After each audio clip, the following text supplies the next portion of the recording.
Welcome to The Explainer. Today we're diving headfirst into a truly grim, dark, gothic fable. It's this profound Nietzschean allegory about the ultimate existential journey. Picture this: a weary seeker arrives at something called the Uncanny Tower. But this isn't just some standard fantasy setup. It's actually a deep dive, a descent, really, into the unsaid, hidden rooms of human existence. It forces us to confront things like absolute nihilism, unspoken truths, and the very raw nature of human suffering. So rather than the usual heroic climb to glory we always hear about, we get this incredibly striking idea right off the bat. The core thesis here is that true becoming actually requires a terrifying descent. I mean, we're so conditioned by narratives about climbing to the peak, racking up wins, and building up the ego, right? Well, the uncanny gesture completely flips that script. He's basically arguing that you cannot reach any sort of genuine truth without first unmaking yourself in the furnace of reality. It's the ultimate act of existential recreation. You have to completely destroy the old self to forge the new one, literally stripping away everything you thought was rock solid. We kick off our narrative with this weary seeker finally arriving at the Uncanny Tower. It's described as this grotesque geometry, where a sacred vigil intersects directly with the silent, uncaring void. Just imagine standing at that freezing threshold for a second. It represents that exact, terrifying moment in life when all your human efforts, all your striving and sweating, just violently collide with the vast emptiness of the universe. Have you ever felt that profound, freezing dread?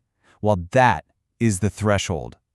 This is exactly where our seeker meets these strange guardians, kicking off a dialogue that acts as a dark refraction of absolutely everything we believe to be solid.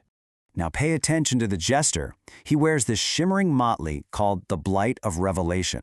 And what he does with it is fascinating. He uses it to pay what he calls the sacred debt of honesty, acting as this stinging grit that literally forces us to see our own flaws.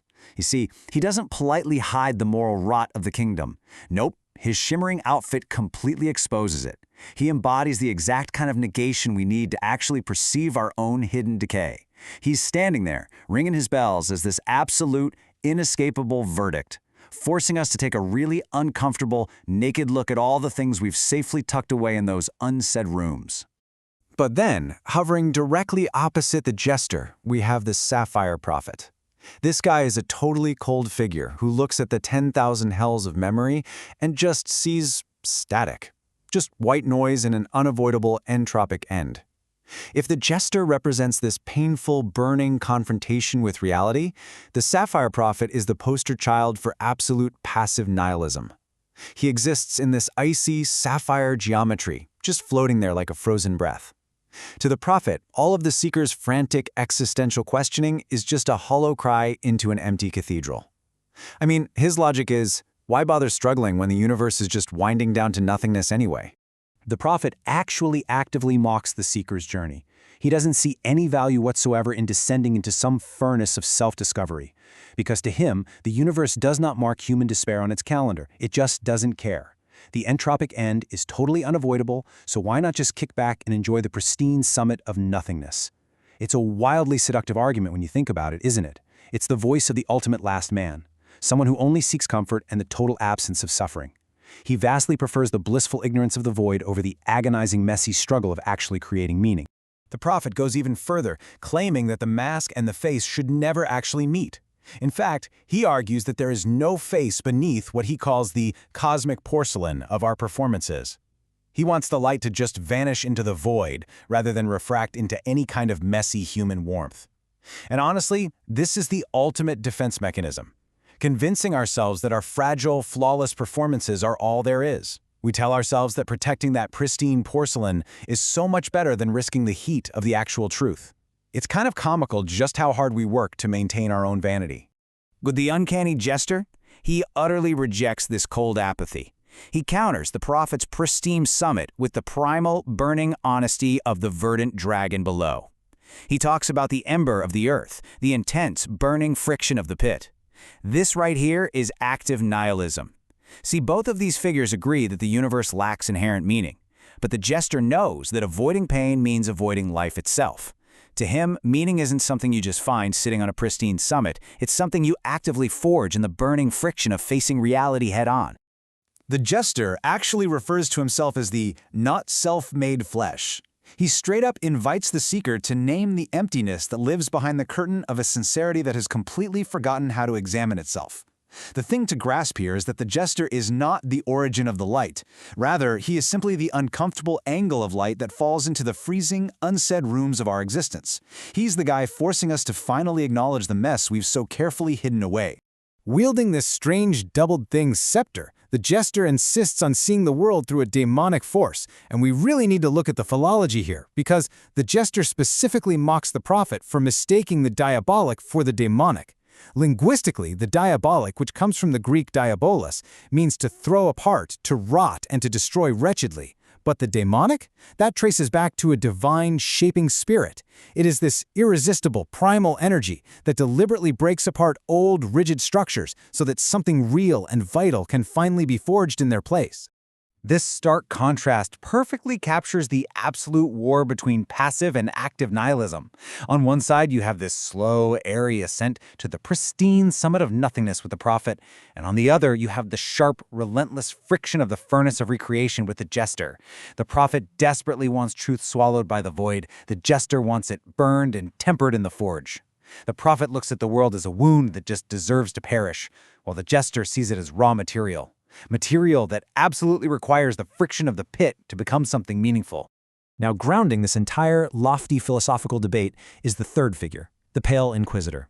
He is the literal embodiment of the hidden, unspoken truths of human nature. While polite society and empty ceremonies are busy trying to sweep our inherent darkness under the rug, the Inquisitor just stands there, silent and heavy. He groans under the accumulated weight of all that human suffering. He serves as the undeniable physical proof of every single thing we lock away in those unsaid rooms. So, mapping out this freezing threshold really reveals the unhomely reality required to shatter our immutable debts. You've got the cosmic void of apathy on one side, primal honesty on the other, and caught right in the middle is the accumulated truth of human suffering. To actually move forward, the seekers simply cannot choose the apathy of the prophet. They have to accept the incredibly uncomfortable reality of the Inquisitor, and they have to let themselves be guided by the fiery friction of the Jester. The Jester drops this brilliant reminder that you cannot truly negate what you don't feel heart to heart. He pushes the seeker to face the world entirely without the protection of a script. And this is exactly where the philosophy becomes incredibly personal. I mean, it's one thing to point out the flaws in the kingdom around you, right? But what happens when the mirror turns on you? When the room is finally lit up and you can see all your own unsaid truths staring right back? You have to decide what to do next. You can't just philosophize your way out of it. You literally have to feel it. To reach true existential becoming, the music has to be played all the way through. It requires us to catch the heat of the forge and the spray of the pit at the exact same time. This is what's called the triple-tongue synthesis. It's the ultimate embrace of amor fati, loving one's fate. It's not about choosing the sacred over the grotesque, but rather finding the synthesis at their intersection without just fleeing back to the void.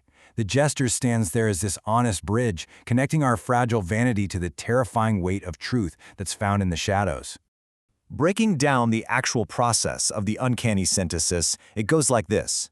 First, you endure the friction and the discomfort. No more blissful ignorance allowed. Second, and this is completely contrary to the prophet's warning, you have to let the mask and the true face meet and burn together in the furnace of absolute honesty. Finally, you accept the heavy weight of the violet coin. It's the currency of this harsh new realm. Yes, it's a heavy burden of absolute awareness, but it validates the reality of your journey. It means you are fully committing to the long walk through the 10,000 hells. Then we reach the climax of our fable. The deep blue tone of the great star washes over everything, illuminating both the noble and the ignoble equally. It proves that true elevation is found in the actual walking, not just in the naming of peaks. When the great star speaks, its light treats the curtain and the ember with the exact same unwavering clarity. It shows us that unconditional presence, just sitting there with the painful, complex reality of the world, is vastly more difficult and vastly more meaningful than just passing judgment on it from afar. And so, the seeker turns away from that pristine pinnacle, choosing instead the endless, friction-filled road. As we wrap up this descent into absolute honesty, I want to leave you with the Jester's stinging question, something to really ponder the next time you find yourself entirely alone in a lit room. When the cosmic porcelain shatters, when the performance drops, and there's absolutely no script left to protect you, who is the face behind the mask?